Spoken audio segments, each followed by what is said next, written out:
Okay, now we are honored to be joined by the Archbishop of New York, His Eminence Cardinal Timothy Dolan. Cardinal Dolan, thank you so much to come and join with us to talk about the remarkable journey of Joseph Ratzinger, of Benedict XVI, as we remember him today, and we'll be remembering him throughout the course of the week. This is a loss for the Church, but you knew him well. So it's kind of, this must be a personal loss for you. Talk to us about how you're feeling today, and about what he meant to you as you've made your own journey in the leadership of the Church. Well, Tommaso Basile, as I'm fond of calling you by your proper Italian name, Happy New Year to you, and thank you. Sir. Thank you for the invitation. Thanks, because this gives me the chance to share with the wider community my own sense of loss, but boy, a deep and profound sense of gratitude for the life and legacy of Joseph Ratzinger, Pope Benedict XVI. We're all familiar with it, Tom. Whenever we lose a grandparent or a parent at an advanced age, we knew it was coming. We knew they were getting fragile, but it's still a shock when it comes. And even though we'll never forget them, there is a vacuum. There's a profound void in our lives. And I feel that. You were kind to observe that I was close to him. I couldn't claim that. I guess because I was a bishop and a cardinal, got closer to him than most people have the chance to, but I couldn't ever claim to be part of the inner circle or very close to him.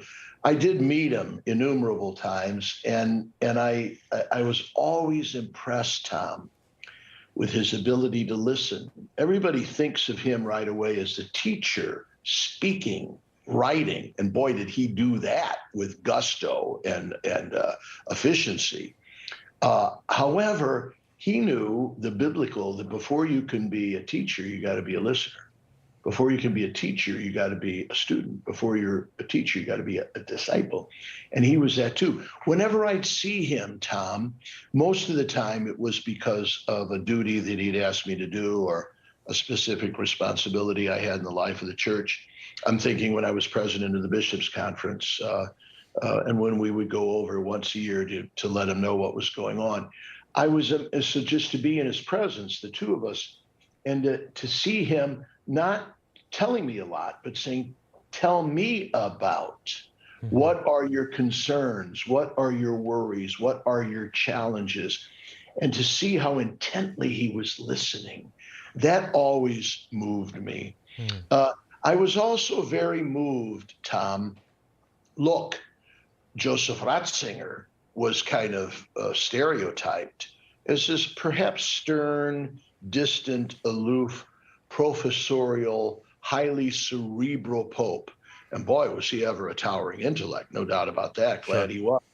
But when you saw him in action, as people here in the Archdiocese of New York will remember, when during your enthusiastic visit in 2008, you saw a man of warmth and humility who just wanted to embrace people. Was he kind of so gregarious that he would love to plunge into the crowd? Maybe not, but he was very attentive to people, and he kind of rose to the occasion when he was with them. That moved me very much. That, yeah, you can be a thinker, you can be an intellect, you could be a theologian. That doesn't mean that you lack a warmth and like Jesus, a warmth to get close to people and to bring them in. He did that very well. Yeah, you know, I've been recalling this morning that when I was with him and I traveled with the Vatican delegation in 2008 when he came to New York, that we always had thought of him as a theologian.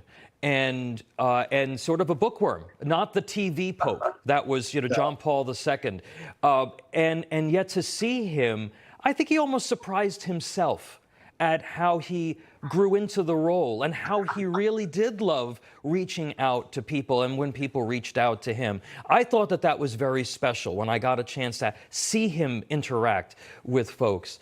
You're on something, Tommaso, and I've heard many people say that. You know who told me that very often was Mayor Bloomberg. Mayor Bloomberg was the mayor of New York. when he visited in 2008, and I wasn't here then. I was still Archbishop of Milwaukee, gladly. But I remember Mayor Bloomberg said to me, you know, we were used to the 2 visits of Pope John Paul II, who was this charismatic, just this dazzling, radiant figure. And we thought it would be much more subdued when Benedict came. But he said, we were amazed at the exuberance of the people, and we were amazed at his radiance as he just wanted to be near the people and see them. He had a great line where he said, when I go on a trip, I don't want to just allow people to see me, that's for sure. I want to see them.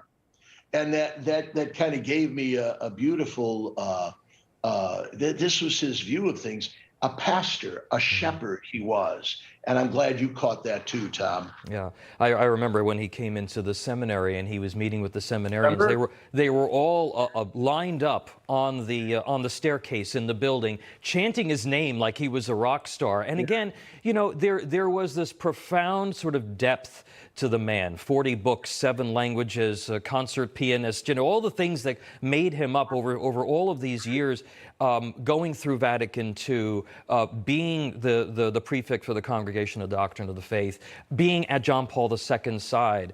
And it was almost so fitting that he got his opportunity for those years to lead the world's 1.3 billion Catholics. Your Eminence, what is the legacy of Pope Benedict XVI? Well, one practical legacy, which I hope we don't have to go through in the near future, is he showed that it could be done for a pope to retire. And he gave us a great, and it worked smoothly, and it worked very effectively. And that beautiful example of humility that I'm just not up to the job, and I'm called to service. That doesn't mean clinging to power. I'm called to a position that demands vigor, and I don't have it anymore, so I need to back away so someone else can do it more effectively. So we learned that practically. Probably in the long run, Tom, we're going to learn from him the power of that magnificent blend of faith and reason. We live in a world that tends to think that the two are enemies. You got your thinkers, you got your scientists, you got your rationalists, you got your intellectuals. And then you have these people of faith that are kind of superstitious and unlearned and unlettered. Benedict said, strange God would it be if his most precious supernatural gift to us, our faith, and his most precious natural gift to us, our reasoning, our ability to think. Strange God would that be if the two were not closely allied. And he taught us that. The beauty of the alliance, the sacred alliance, the symphony between fides, faith, and ratio, reason. I think that's going to be his legacy. Yeah, and you know, he did predict the rise also of sort of moral relativism and secular humanism. Yeah. Were you there at the funeral of now St. John Paul II in 2005? He preached because he was dean of the College of Cardinals. He preached, and that the commentator said, well, if there were any of the cardinals there that had doubts who should be the successor to John Paul II, that was answered at his sermon. And he spoke about Pope St. John Paul II's ability to detect and to counteract what he called, in that catchy phrase, the dictatorship of relativism. Yeah. Namely, there's no objective truth. There's nothing that we can always, everywhere count on. Everything's up for grabs. We decide what's right and wrong, not God. That's relativism. And Pope Benedict tagged it, and he worked against it. He said, men and women are most free and most confident in the way their Creator made them when they are in allegiance and in sync with God's will and God's revelation. No dictatorship of relativism, a dictatorship of truth, which is always free. Yeah. You know, at one point he told John Paul II, I just want to go home to Bavaria and write books. He did. And aren't we all so very lucky that John Paul said, you need to stay with us. Aren't we all lucky that Pope John Paul II, strong Polish guy that he was, said, nothing doing. I need you. Stick around. And loyal servant that he was, he did. Hallelujah. Thanks, Tommaso. Thank you, Your Eminence. Your Eminence. Happy New Year tomorrow. And Happy New Year to you, Your Eminence. Cardinal Timothy Dolan, thank you for being here, sir.